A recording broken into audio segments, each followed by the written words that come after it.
ఊరికి కాగ్నా నీళ్లు ఇస్తాం, తాగే నీళ్లు కాగ్నా నుంచి ఇచ్చే బాధ్యత మాది. పరిగి మున్సిపాలిటీ అభివృద్ధి చేయడంతో పాటు వికారాబాద్ మున్సిపాలిటీని అభివృద్ధి చేస్తాం. ఇవాళ ఇదే కాదు, మక్తల్ నారాయణపేట కొడంగల్ ఎత్తిపోతల పథకం ఆనాడు ఉమ్మడి రాష్ట్రంలో మేము మంజూరు చేయించుకున్నాం. 10 సంవత్సరాలు హరీష్ రావు కేసీఆర్ కుట్ర చేసి తొక్కి పట్టిండ్రు. ఈ మధ్యలోనే భూసేకరణతో పాటు పర్యావరణ అనుమతులు అన్నీ వచ్చినాయి. మక్తల్ నారాయణపేట కొడంగల్ నియోజకవర్గాలలో కృష్ణా నదీ జలాలను తరలించి 1,50,000 ఎకరాలకు రాబోయే 3 ఏళ్లలో నీళ్లు అందించే బాధ్యత మన ప్రభుత్వం తీసుకుంటది. ఇవన్నీ పనులు పూర్తి చేయగలుగుతున్నాము అని అంటే ఇవాళ మన ప్రభుత్వం ఉంది, ప్రజాప్రభుత్వం ఉంది, ప్రజలు ఎంచుకున్న ప్రభుత్వం ఉంది. వికారాబాదు జిల్లా ప్రజల మనుషులు ఈరోజు అధికారంలో ఉన్నారు కాబట్టే ఈరోజు మన ప్రాంతానికి నీళ్లు నిధులు మంజూరు అవుతున్నాయి. అంతేకాదు మిత్రులారా, అప్పా జంక్షన్ నుంచి మన్నెగూడ వరకు రోడ్డు చూసిరు. ఎన్ని ప్రాణాలు పోయినావో మీరే కళ్ళతో చూసిరు.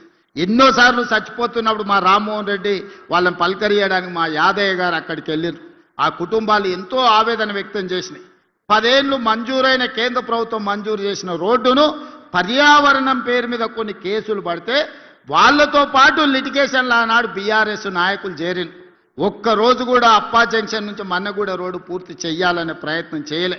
నేను వచ్చిన తర్వాత పదే సమీక్షలు చేసి మా మిత్రుడు రామ్మోహన్ రెడ్డి గారికి చెప్పిన, ఏ విధంగానే నా పిటిషన్ వేసిన వాళ్ళను తీసుకురా, వాళ్ళని మాట్లాడు, వాళ్ళు ఏం సమస్య చెప్తుండ్రో అడుగు, ఆ సమస్యను పరిష్కరిద్దామని చెబితే ఒక్కడికి 10 సార్లు వాళ్ళ దగ్గరికి పోయి వాళ్ళతోని మాట్లాడి వాళ్ళని నా దగ్గరికి ముఖ్యమంత్రి దగ్గరికి తీసుకొస్తే వాళ్ళ ఏవైతే డిమాండ్లు ఉన్నాయో వాటన్నిటిని పరిష్కరించి ఈనాడు అప్పా జంక్షన్ నుంచి మన్నెగూడ వరకు రోడ్డు ఎంత వేగంగా జరుగుతుందో మీ కళ్ళతో చూశారు.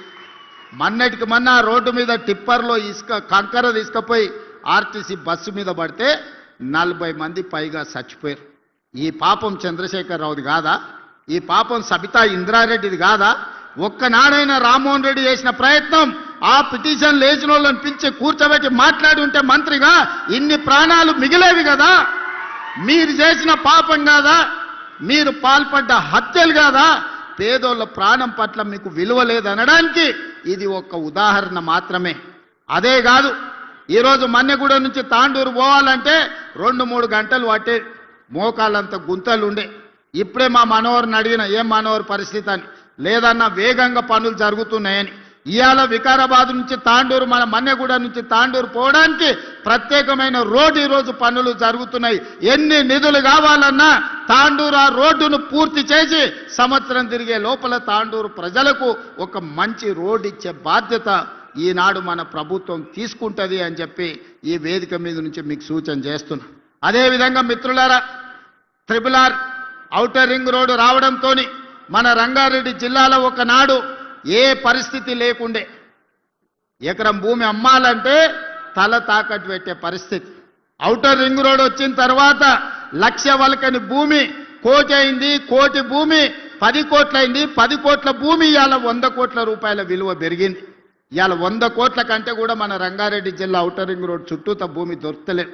అందుకే కేంద్ర ప్రభుత్వంతో మాట్లాడి ఈనాడు రీజనల్ రింగ్ రోడ్డు 360 కిలోమీటర్లతోని ఈనాడు కేంద్ర ప్రభుత్వాన్ని మంజూరు చేయించినాం. రాబోయే రోజుల్లో రీజనల్ రింగ్ రోడ్డు రాబోతుంది, రేడియల్ రోడ్స్ రాబోతున్నాయి. వికారాబాద్ అంతర్జాతీయ పర్యాటక కేంద్రంగా మారబోతుంది. ప్రపంచానికి ఆదర్శంగా మన జిల్లా నిలబడబోతుంది. ఇవన్నీ పనులు కూడా ఇవాళ మనం చేసుకునే పరిస్థితి వచ్చింది. దీనికి ప్రధానమైన కారణం ఈరోజు మనం అధికారంలో ఉండడం వల్లనే ఇది సాధ్యమైంది. అందుకే మిత్రులారా, పెద్దలు చెప్పారు మట్టికి పోయినా ఇంటోడే పోవాలని. మరి ఇవాళ మన గల్లీలో లేదా మన కాలనీలో పనులు జరగాలంటే కౌన్సిలర్ మనోడై ఉండాలనా లేదా మీరు ఒక్కసారి ఆలోచన చేయండి. మన ఎమ్మెల్యేతోని మన మంత్రి దగ్గర పోయి కూర్చొని నాకు ఇది కావాలి అని అడిగేటోళ్ళు ఉంటేనే కదా సమస్య పరిష్కారం అయ్యేది. కాలే యాదయ్య రోజుడిసి రోజు నా దగ్గరకు వస్తాడు. రోడ్డు గురించో, మోరీ గురించో, వీధి లైట్ల గురించో. ఆయన మున్సిపాలిటీలే కాదు ప్రతి గ్రామానికి రోడ్ల కోసం యాదయ్య పొద్దున్నే నిద్ర లేవంగానే మాకు యాదయ్య గారు ఖచ్చితంగా వచ్చి కూర్చుంటాడు, సార్ నువ్వు ఎట్లనైనా ఇవ్వాల్సిందే లేకపోతే ఊరికి పోయే పరిస్థితి లేదు అని. అంటే ప్రజలకు పని చేయాలన్న ఆలోచన చిత్తశుద్ధి ఉంటే పనులు పరిష్కారం అయితే అడగంది అమ్మైనా అన్నం పెట్టడని చెప్పారు. మరి ఇలా అడగకుండా పనులు జరుగుతాయా? ఇలా మూసి ప్రక్షాళన మనం చేసుకుందాం అనుకుంటున్నాం. అనంతగిరి వికారాబాద్ కొండల్లో పుట్టిన మూసీ నది, ఈసా నది ఈరోజు ఒక పక్కన గండిపేట, హిమాయత్ సాగర్, ఉస్మాన్ సాగర్ నుంచి ఈరోజు మనకు బాపు ఘాట్ వరకు రెండు కలిసి ప్రవహిస్తున్నాయి. ఆ తర్వాత హైదరాబాద్ నగరం నుంచి కృష్ణా నదిలో కలిసే వరకు నల్గొండ జిల్లా వాడపల్లి వరకు పోతున్నది. మూసీ నది ప్రక్షాళన చేసుకుంటామంటే లేదు లేదు, చెయ్యడానికి వీలు లేదు. ప్రజలు కాలుష్యంలోనే బతకాలని బీఆర్ఎస్ వాళ్ళు, బీజేపీ వాళ్ళు ధర్నాలు చేస్తారు. మన వాళ్ళు పోయి మూసీలో ఉన్న కాలనీలలో వండుకున్నారు. వరదొచ్చినప్పుడు నేను అడిగిన, మరి పోండా ఇప్పుడు మూసీ దగ్గర పోయి పండుకోండి, చూద్దాం, మూసీలో కొట్టుకపోయి కృష్ణాలో తేలుతారు పోండి అని. ఎవడు అక్కడ దిక్కుపోలే. ఎంతసేపు చేసే అభివృద్ధికి కాళ్ళ కట్టెబెట్టాలన్న ఆలోచన తప్ప అభివృద్ధి చేసుకోవాలన్న ఆలోచనే లేదు. గుజరాత్లో సబర్మతి రివర్ ఫ్రంట్ చేసుకుంటారు, ఢిల్లీలో యమునా నది రివర్ ఫ్రంట్ చేసుకుంటారు, ఉత్తరప్రదేశ్లో గంగా నది రివర్ ఫ్రంట్ చేసుకుంటారు. ఇవన్నీ బీజేపీ పాలిత రాష్ట్రాలు. గొప్పగా చెప్పుకుంటారు, మా నరేంద్ర మోడీ ఇన్ని రివర్ ఫ్రంట్లు చేసిండు, ఇంత అభివృద్ధి చేసిండని. అయ్యా మరి గుజరాత్కు సబర్మతి రివర్ ఫ్రంట్ కావాలి, ఢిల్లీకి యమునా నది రివర్ ఫ్రంట్ కావాలి, ఉత్తరప్రదేశ్కు గంగా నది రివర్ ఫ్రంట్ కావాలి. మరి మా హైదరాబాద్కు యమునా నది, మా మూసీ నది రివర్ ఫ్రంట్ వద్దా అని నేను అడుగుతున్న బీజేపీలో. ఏం దరిద్రం వచ్చింది మీకు? మీ నెత్తి మీద ఏమన్నా దరిద్రం ఉందా? మా మూసీ ప్రక్షాళన చేసుకొని మేము మంచిగా బతుకుతాం అనుకుంటే మాకు అడ్డం పడుతున్నారు. ఇవాళ పేదోళ్లకు మంచి ఇండ్లు కట్టిస్తాం, మంచి స్కూల్ కట్టిస్తాం, వాళ్ళ పిల్లలకు మంచి పాఠాలు చెప్పిస్తాం మూసీ నది ఒడ్డున ఉన్నోళ్ళకంటే, లేదా మూసీ మురికిలోనే వాళ్ళు బతకాలని ఇవాళ బీజేపీ వాళ్ళు, బీఆర్ఎస్ వాళ్ళు అడ్డం పడుతున్నారు. ఎందుకు నేను ఇవన్నీ చెప్తున్నా అంటే, ఇవన్నీ పట్టణ ప్రాంతాలలో ఉన్న అభివృద్ధి కార్యక్రమాలు. ఈ పట్టణ ప్రాంతాలలో నిన్నటి వరకు బీఆర్ఎస్, బీజేపీ కౌన్సిలర్లు, కార్పొరేటర్లుగా ఉన్నారు. ఇవాళ వాళ్ళ దరిద్రం వదిలింది, ఆ చీడ పోయింది. మళ్ళీ ఈ ఎన్నికల్లో మంచోళ్ళని తెచ్చుకోకపోతే మళ్ళీ వాళ్ళే మోపైనరంటే మనం ఈ అభివృద్ధి కార్యక్రమాలను చేసుకోలేం. గ్రామాలలో జరిగిన ఎన్నికల్లో గ్రామ పంచాయతీల్లో 70% కాంగ్రెస్ పార్టీ జెండా ఎగిరింది. అందుకే ప్రతి గ్రామంలో ఇవాళ లక్షలాది రేషన్ కార్డులు ఇచ్చిన మాట నిజం కాదా?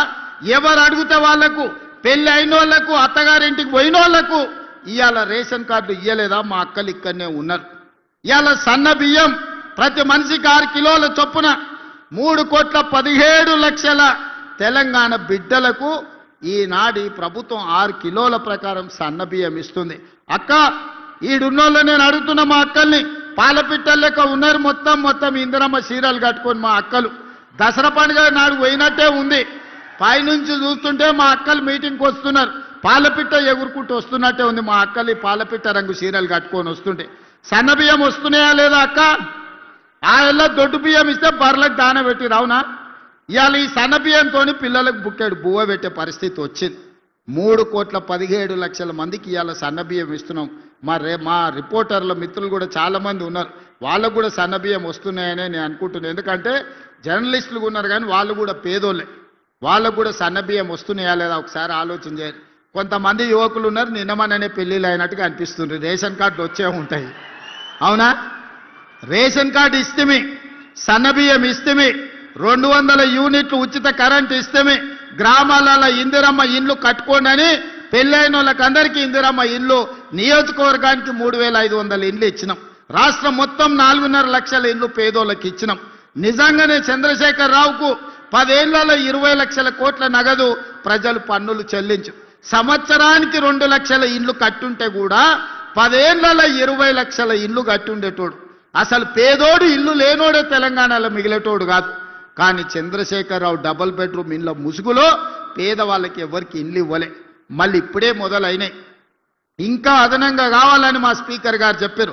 తప్పకుండా ఏప్రిల్ మే నెలల్లో మళ్ళీ అదనంగా లేనోళ్లకు ఇందిరమ్మ ఇండ్లు మంజూరు చేసే బాధ్యత ప్రభుత్వం తీసుకుంటుంది. అందుకే విధంగా ఈరోజు ఇందిరమ్మ ఇండ్ల విషయంలో మనం ఎంత జాగ్రత్తగా ఉన్నామో చూడండి. రైతుల రుణమాఫీ 25,35,000 మంది రైతులకు 21,000 కోట్ల రూపాయలు రుణమాఫీ 2 లక్షలు చేసి ఇవాళ రైతులను రుణ విముక్తులను చేసినాం. అదేవిధంగా మిత్రులారా, రైతు భరోసా 9 రోజుల్లో 9,000 కోట్ల రూపాయలు పేదల ఖాతాలో ఈరోజు మనం నిధులేసి రైతు భరోసా కార్యక్రమాన్ని కొనసాగిస్తున్నాం. నిరుద్యోగమే తెలంగాణ ఉద్యమం. వందలాది మంది నిరుద్యోగులు ఆత్మ బలిదానాలు చేసుకున్నారు, కానీ ప్రభుత్వ నియామకాలు చేపట్టలేదు. కానీ మన ప్రభుత్వం వచ్చిన ఈ 2 ఏళ్లలో 70,000 ప్రభుత్వ ఉద్యోగ నియామకాలు చేపట్టి నిరుద్యోగ సమస్యను పరిష్కరించే ప్రయత్నం చేసినాం. 15 ఏళ్ల తర్వాత గ్రూప్ 1 పరీక్షలు నిర్వహించి ఫలితాలు ఇస్తే లిటిగేషన్లు పెట్టి కోర్టుల్లో పిటిషన్ వేసి అడ్డుకునే ప్రయత్నం చేస్తే కోర్టులో బలమైన వాదన వినిపిస్తే నిన్నగాక మొన్న హైకోర్టు కేసీఆర్ను చెంప చెల్లు అనిపించింది. మీరు అబద్ధాలు చెప్తున్నారు, తప్పుడు మాటలు తీసుకొచ్చి తప్పుడు పిటిషన్లు వేసిర్రు, ఇంకోసారి కోర్టుకు వస్తే పళ్ళు రాలుతాయని చెప్పి కోర్టు మెడలు పట్టి బయటికి దొబ్బింది.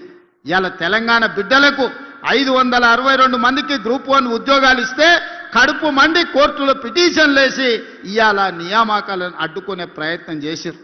ఇవాళ మాలా మాదిగోళ్ళ పిల్లలు 25 మంది డిఎస్పీలు అయినరు. బలహీన వర్గాలోళ్ళు ఇవాళ గ్రూప్ 1 ఆఫీసర్లు అయినరు, ఆర్డీఓలు మంచి మంచి అధికారులు అయినరు. వాళ్ళు అది చూసి ఓర్వలేకపోతారు. ఎప్పుడు మా కళ్ళ ముందల చేతులు కట్టుకొని నీ బాంచం దొరాని బతకాల్సిన వాళ్ళు ఈ దళితులు, బలహీన వర్గాలు, ఆదివాసీలు గ్రూప్ 1 అధికారులే అధికారం చెలాయిస్తుంటే వాళ్ళ ముందు మేం చేతులు కట్టుకొని నిలబడాలని అని కుట్రతోని కడుపు నిండా విషం పెట్టుకొని గ్రూప్ 1 పరీక్షలను అడ్డుకునే ప్రయత్నం చేసిండ్రు. చదువుకున్న జర్నలిస్టులారా మీరు ఒక్కసారి చూడండి జరుగుతున్న పరిణామాలు. 2011లో గ్రూప్ 1 నియామకాలు జరిగితే మళ్ళీ 2025లో మన ప్రభుత్వం నియమించే వరకు 15 సంవత్సరాలు గ్రూప్ 1 ఉద్యోగ నియామకాలు చేపట్టలేదు. 23, 24 ఏళ్ల వయసు పిల్లగాడు పరీక్షలకు పోటీ పరీక్షలకు మొదలు పెడితే 15 ఏళ్ళు అంటే 35 ఏళ్ళు వచ్చినాయి. వాడికి పెళ్ళేం కావాలి, వాడికి పిల్లనే వడియాలి. వాడు ఇంటికాడ అమ్మా నాయనకి చెప్పి నేను హైదరాబాద్ పోతున్న చదువుకొని అధికారి అయి ఆఫీసర్ అయి వస్తా అంటే 15 ఏళ్ళు హైదరాబాద్లో అశోక్ నగర్లోనో ఇందిరానగర్లోనో లేకపోతే దిల్సుఖ్ నగర్లోనో ఎన్ని రోజులు నిరుద్యోగ తిరుగుతాడు? ఆ తల్లిదండ్రుల బాధ ఎప్పుడన్నా కేసీఆర్కి అర్థమైందా? ఆయన బిడ్డ నిజామాబాద్ పార్లమెంట్లో ఓడగొడితే 6 నెలలు తిరిగే లోపలనే ఎమ్మెల్సీ ఇచ్చిండు. అల్లుని మంత్రి చేసుకుని, కొడుకుని మంత్రి చేసుకుని, సడ్డకుని కొడుకు రాజ్యసభ ఇచ్చాడు. వినోద్ రావు అని ఆయన సుట్టపోడు ఓడిపోతే ప్రణాళిక వైస్ చైర్మన్ అని ఉద్యోగాలు ఇచ్చిండు. నీకు నీ చుట్టాలు ఎవ్వడు ఖాళీగా ఉండొద్దు, అందరికి ఉద్యోగాలు ఇవ్వాలి, కానీ పేదోళ్ళ పిల్లలకు ఉద్యోగాలు ఇవ్వొద్దా అని నేను అడుగుతున్న చంద్రశేఖర్ రావు గారు. ఎన్ని రోజులు ఈ కుట్రలు చేస్తారు, ఎన్ని రోజులు ఈ కుతంత్రాలు చేస్తారు? ఇవాళ అప్పుడే దిగిపో అంటారు. 5 ఏళ్ళ కోసం ఎన్నికైనా మరో 5 ఏళ్ళు గెలుస్తాం. ఈ రోజు నుంచి రాసి పెట్టుకో చంద్రశేఖర్ రావు,